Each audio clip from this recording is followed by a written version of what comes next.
Welcome, everyone, to the MMA Happy Hour podcast. I am Kyle Anthony, your host, where today we are talking UFC Tampa. We've got Joaquin Buckley versus Colby Covington. We're going to be breaking down 4 fights here on the show today. And listen, we are coming off a profitable evening last weekend at UFC 310. Great showing overall. 7 units of profit, cashed on our 5% max play again. And overall, just a great card. And, last pay-per-view of the year treated us well. I'm expecting the last card of 2024 to treat us just as well. If you want to become a client, link down in the description. Got plays up right now. We'll be adding to that. And before we get into the last 4 fights we're going to talk about here in the show, I just want to thank everybody for their support throughout this year, whether you're liking the video, whether you're just watching the video, whether you're commenting, whether you follow me on Twitter, whether you're one of my clients, my yearly clients, whether you're one of my clients who just purchases for pay-per-views, whatever it may be. I appreciate everybody. This has been an absolutely fantastic year. Again, we profit for clients. Again, we make some money. 81 units up this year with a 20% ROI. Just really a great year. And I know there's a lot of people, in the Twitter space, in the YouTube space that, they do great shows and all of those things. But a lot of those people have a 9-to-5 job. A lot of those people do other things for income. For me, what I do for a living is bet MMA. I bet that professionally. This is it. So, to again have another successful year, to again make profit for my clients, it's just a great feeling overall, and a nice way to kind of head into the holiday season overall. So, again, want to just thank everybody for their support, and we're going to do this again next year. But with that being said, we are going to dive into the main event of the evening between Joaquin Buckley and Colby Covington. Now, looking at this play here, you got Colby Covington sitting around that plus 225 number, which is surprising to some people. On the other side here, you've got Buckley at the big favorite number of minus 275. Now, you've got the explosive striker of Buckley when you've got that relentless pace and pressure coming from Colby Covington. Now, this is a spot here where we know what we're getting with Colby, or at least we normally know what we're getting with Colby Covington. When you look at him, he's a guy that's going to come forward. He's going to look to pressure you. He's going to be relentless. He's not going to stop. He's going to stay in your face, gets you down. He's going to, when you stand up, he's going to look to drag you right back down and really just smother anything that you offer offensively. And that's just been a success for him throughout his career. We've seen him do it to multiple fighters. And that's really been, his bread and butter, the wrestling side of things. Now, Colby Covington now may be a little bit different here. When you're looking at it, a lot of red flags when I was going back, just kind of watching tape, also just going back and just statistics are not helping him as well. Now, the first thing here when you're looking at this fight is the fact that Colby is coming in on short notice. Now, there was conversations of stuff where, hey, Colby was, maybe going to fight Ian Gary, and then it sounded like that was going to be the fight. And then they switched it. Now they're giving Colby Buckley. Whatever that may be, it may be. But when you're looking at it, Colby is coming in on short notice. And he's a guy that many times has said, I don't want to fight short notice. I want a full camp. I don't want to fight short notice. And he is doing that here. So I do think that's a little bit, suspect. You're looking at it. But again, short notice fight for him. Now you add in the fact that he's 36 years old. He's going to be 37 in February. Now on the wrong side of 35. And this we know throughout that this is a situation where when you're getting to this point in your career, things start to tilt off. You're talking about your cardio, you're talking about, whether it is your skill set. A lot of things start to decline at this particular point in your career. And you add in now the fact that not only it's just that, not only the fact that it's a short notice, not only the fact that he's going to be 37 soon, but also the fact that just inactivity, just has not been in the cage much. Since 2020, he's had 4 fights, which for a guy of his caliber, for a guy that I guess a very recognizable name, a character within the sport, it's interesting that he just is not active. And I think that does say a lot about maybe other things going on outside of the cage. Maybe he's making money away from the UFC, doesn't need the UFC, or just lack of motivation, or whatever it may be. It could be, yeah, maybe a canceled fight, or he's trying to have negotiations, or whatever it may be. But to me, when you're fighting 4 times since 2020, that's not a good look. He's 2-3 in his last 5. That's also not a good look. Yes, he's fighting some high level guys, but to me, his last fight against Leon Edwards was not a good look. Yes, Leon Edwards, a great fighter, but I thought he just looked unmotivated. He looked flat out there. He wasn't shooting takedowns. He was, if anything, he looked, I wouldn't say scared. I can't say scared, but he just looked timid in the pocket. He just didn't want to really engage too much up until the very end. I thought it was just a bad showing overall for him. So now you look stylistically here, he's going to have to do the same thing. He's going to have to wrestle here. He's going to have to push forward. He's going to have to level change. You have to get in and really push Buckley and try to get those takedowns. So there's a lot of issues there when you're talking about a stylistic standpoint. And the other part about it, you're looking at, he's got a 69% takedown defense rate in Buckley. You've got a 44% takedown success rate when you're talking about Colby Covington. And so I do think that's going to be tested there. But what the big thing here when I'm looking at this fight is the fact that Colby is small for the division. He's not a big guy when it comes down to it. You've got Buckley, who has come down, and since he's come down to this division, he has looked like an absolute monster, a big dude, and he's going to have a big physicality advantage. He's going to have a big strength advantage. And those things, again, are really going to counter this wrestling. That path to wrestling is really going to, kind of close the window a little bit when he's looking for these takedowns. Because I do think that Buckley, I think that he's going to be able to work out of some of these situations here. If he's looking for takedowns, I think that he's going to be able to kind of defend those. He's going to be stronger. I think he's going to have opportunities to kind of either scramble, get back to his feet. And even the fact that Colby, he does have the wrestling, but his top control is not that great, and even through his career, it's never been great. And I think it's only going to get worse, obviously, as we're talking later in his career. And also you add in the fact that, I think that, Colby, Buckley's going to be the stronger guy. I just think this really allows Buckley to get back to his feet. And when you're looking at that, I think that now you're saying this is going to play out on the feet, probably. And looking at that, Colby has no striking. I mean, he's got pillow fists for hands. You're going against a guy who's an explosive striker in Buckley. I think Buckley can move forward. He can land the bigger shots. He's far more dangerous than anything that Colby can offer up. And I think that's really where you're looking at how this fight goes. I think that 4-inch reach advantage also for Buckley is going to really come in handy when they're striking here. So this is a spot where I like Buckley. I think Buckley can get the job done. I think he can put a big stamp on it as well. So I'm taking Buckley, but I'm taking Buckley by knockout. That's sitting around plus 160. And I like that number. I think it's a very probable outcome for him. I think he can do the same thing. I think he's going to push forward. We've seen Colby rock, wobble, dropped by lesser strikers, guys who are more wrestlers, and he's getting dropped and beaten up. I think that this sprawl and brawl, I think Colby's going to hit the canvas, and I like Buckley by knockout at plus 160.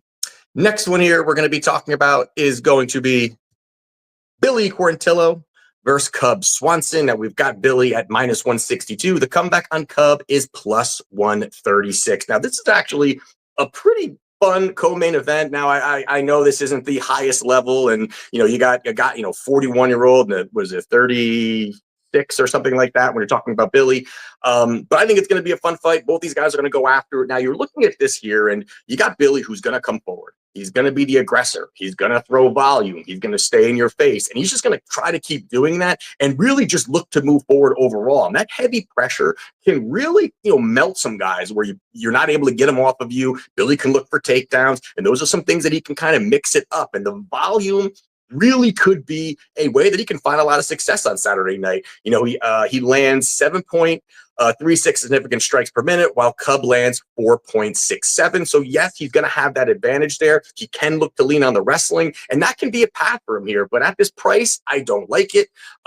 You're also looking at the fact that, Cub, I just think, yes, he's older, but I think Cub is still the more well-rounded guy just overall. I think that, he can keep this standing. I think that you even look at his takedown defense, 63% takedown defense versus Billy's 23% takedown success rate. Not the greatest there when you're looking at it. And I think Billy's entries are kind of sloppy, but also the fact I think Billy's striking is kind of sloppy. And I think the far better striker is Cub Swanson. Even at this point in his career, I think that Cub Swanson is the far more better striker. I think he's got the better combinations, the faster hands. I think he can mix it up a little bit. And a lot of times you even look at it that, Billy's a guy who, this guy comes forward and blocks punches with his face. I mean, he's not a guy that's very, defensively sound when you're looking at it. And I think that Cub can really look to move forward, really look to push that pace. And I think that that's really where I think Billy is going to struggle big time. Now, the other part about it is, the fact that, Cub is going to have not just a better striking, but his accuracy. I really like what I've seen, especially over the last two fights with Cub Swanson. I like what I've seen, and you can't really say that much even when you're looking at Billy. But when you're looking at, Cub here, I mean, he went out there, he beat Hakeem Dawodu. I think that was a good victory, close fight, good victory. But even against Andre Fili, it was a split decision loss. But I thought that he won that fight, so he could have a little bit of momentum going into this with back-to-back wins. A guy, yes, later, early 40s, but I like Cub Swanson here. I think he's going to keep this fight very close. I think that he's going to be able to push forward, and also the fact that yes, Billy can look to land the volume and really find opportunities with that volume. But he's also a guy, like I said, blocks punches with his face, and he absorbs nearly 6 significant strikes on him per minute, while Cub only absorbs about less than 4. So again, he's throwing that volume, but he's taking a lot, and I think Cub can outland him. He's got some good distance management. He's got good footwork. He's quicker, and I think that Cub's gonna just outland him in this spot here. So in this spot, I gotta get that plus money here. You guys know I love it. Cub Swanson plus 136. To get the job done. Next one here we're going to talk about is going to be Kape. Manel Kape minus 375. On the comeback, you've got Bruno Silva plus 295. Now, this one here is another really fun fight. I mean, this card actually has some really great fights on it. For a fight night, it's a nice end of the year card because I think they actually got some really fun fights, even on the early prelims. There's some good fights there. But when you're looking at this fight here, you've got the high level striker in Manel. And on the other side, you've got Bruno, who's an aggressive, kind of fighter. But when you're looking at it here, you've got Silva on a nice 4-0 run, 4 finishes, 3 knockouts, 1 submission. But here you look at it, yes, has not beat the highest level guys. He's beating JP Buys, Victor Rodriguez, Tyson Nam, and Cody Durden. Now, the Cody Durden fight is worth kind of talking about a minute here. And that was a fight here where, and listen, Cody is a friend of the show. He's the guy I have had as a guest. I talked to him here and there. And, the thing about Cody is that, I think continues to get better. His hands continue to get better. He's a relentless pressure wrestler, but if he's really started to put the striking together, but he was tooling up and landing big time on Silva, when they were, and it may have been that, Silva was maybe worried about the takedowns and allowing some of the strikes to happen. That could be possible. But I thought that Cody was looking really sharp, really landing big time, hurt Silva a bunch of times. And it was really going the way that Cody kind of wanted to go up until the point he got rocked, dropped, and then got finished. But up until that point, Cody was outlanding him, and Cody, being predominantly a wrestler, outlanding him, I think is a bad sign when you're about to go up against Manel Kape. And now you look at it also as the fact that, yes, Silva's going to look to move forward. He's going to throw big shots, and all that's going to happen with that pressure forward style. But Kape, I think, just stylistically really brings everything to the table and really has multiple advantages. And I think the first thing here is his great footwork. I mean, that's something that, he's so good with his distance management. He's so good with range, playing with it in and out. At times, yes, he can be low volume. And that also does kind of play into my play for a minute. We'll address that in a second, but it does kind of play into my play a little bit there. But he's just a low volume kind of guy. He's going to land the 1-2s, mix it up. He's got fast hands, good combinations. We've seen it multiple times. Once he lets those hands go, he really can do some damage and is extremely sharp on the feet. He's going to have a 3-inch reach advantage. That's also going to assist in him kind of working with range. If Bruno's going to bulldoze forward, throw big hooks, that's how we're going to see how that kind of plays out there. But the other part of it is the fact that Bruno's hittable. And again, if Cody Durden is landing the way he was landing, I don't really see anything else but Manel just completely outlanding him at a much higher clip. And he's a little bit more risk adverse. Cody was looking to go in there, throw, stand, and bang it out. And that's not Manel. Manel's not going to do that. He's going to just play with the range, outland you. And if it materializes, he's had some highlight reel knockouts. If it materializes, that's great. But if not, he is fine just playing the range game and just kind of going to the scorecards. So the other part of it here is the wrestling side. Now, Silva can look to wrestle. He can look to get these takedowns. He can look to, kind of push that pace a little bit. But Manel is very elusive.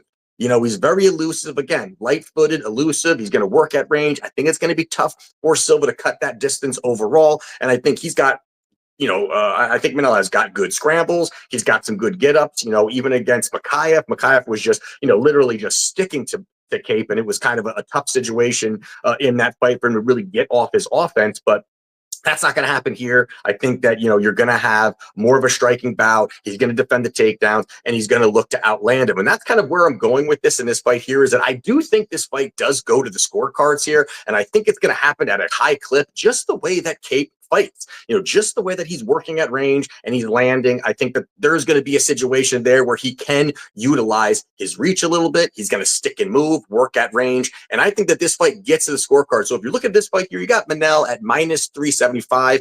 For him to win by points is minus 105. I think that's actually a really nice price. Out of his 7 UFC fights, 5 of them went to the decision. He does have 2 knockouts in there, but again, I think that he's going to be able to. He does not want to stand and bang. I think, again, his low volume will help this fight get some legs and get further out into the, deeper into this fight here.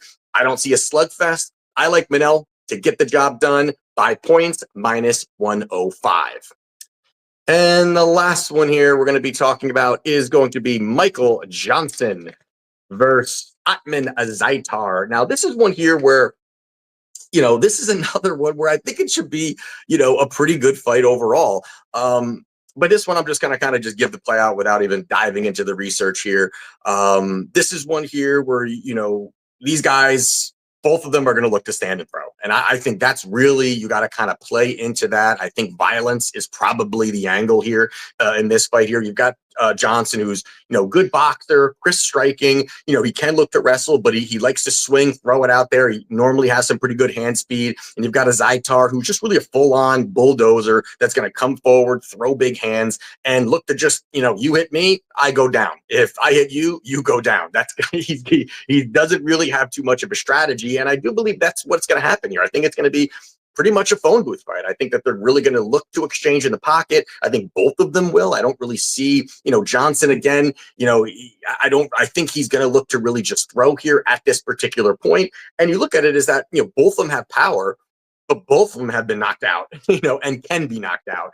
MJ was just recently brutally knocked out by, Diego Ferreira, which was 2 fights ago, but I mean, an absolute he got nuked in that fight. And then even Otman, I mean, you look at his last 2 fights, he was knocked out, both in the first round. And he's another guy, again, that, it's a kill or be killed, I think, for almost both of these guys in this spot here. And also to add in, to the violence play here, is the fact you got MJ, who's 38 years old now, with a massive amount of MMA mileage. And then you've got Otman, who's 34, and a guy who's not active, who's been knocked out multiple times. And I just think you got to kind of play into that, because I think both these guys are hittable with a willingness to exchange in the pocket. So right now, it's not a widely available line, but you can get under 2.5.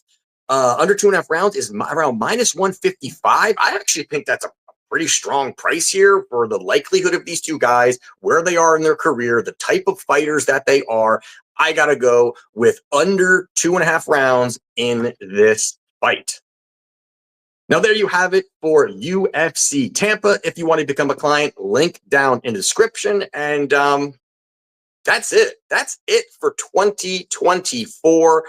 Again, we're going to profit is already in the bag. We got that locked up. We can, we can enjoy the fruits of our labor on the 81 units that we have produced this year, but we're going to do it all over again in 2025. We've got a couple of weeks off. get to enjoy the holidays, get to relax, drink some Casamigo, you know what I mean? Not have to really just have the stress of gambling every weekend.